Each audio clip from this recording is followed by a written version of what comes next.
بسم اللہ الرحمن الرحیم۔ شروع کرتا ہوں اللہ کے نام سے جو بڑا مہربان اور نہایت رحم والا ہے۔ آج کی اس ویڈیو میں ہم کچھ تلخ اقوال آپ کی خدمت میں پیش کریں گے۔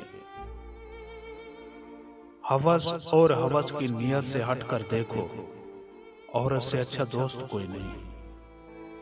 ساری دنیا کے مرد اگر اندھے بھی ہو جائیں تب بھی عورت کا پردہ واجب ہے۔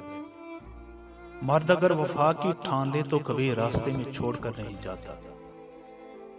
معافی اتنی ہی خوبصورتی سے مانگنی چاہیے جتنی بدصورتی سے اس کا دل دکھایا ہو۔ بہترین مرد وہ ہے جو عزت کے معیار کو اپنے گھر کی عورت اور باہر کی عورت کے لیے یکساں رکھے۔ مرد عورت سے کبھی بھی محبت نہیں کرتا، وہ بس سالن کی طرح عورت کو چکھتا ہے، اگر پسند آ جائے تو کھا لیتا ہے، اگر نہ آئے تو کسی دوسرے مرد کے لیے چھوڑ دیتا ہے۔ عورت کی پوری زندگی کھا پی کر آخر میں کہتا ہے کہ مجبوری ہے، تم سے شادی نہیں کر سکتا۔ عورت بھی پھر مرد کو خالی ہاتھ نہیں جانے دیتی، وہ بھی اس کی بیٹی کے لیے تحفہ دے دیتی ہے، یعنی اپنے چہرے کی زردی، خاموشی، اذیت، درد و کرب اور نم آنکھیں، تاکہ مرد جان سکے کہ عورت کیا ہوتی ہے۔ اور جب مرد عورت کو بیٹی کے روپ میں جان لیتا ہے تب وہ خوف زدہ ہو جاتا ہے، کیونکہ اسے کبھی رب کی بات اور کبھی وہ عورت یاد آ جاتی ہے کہ دنیا میں ہر چیز کا مکافات عمل ہے۔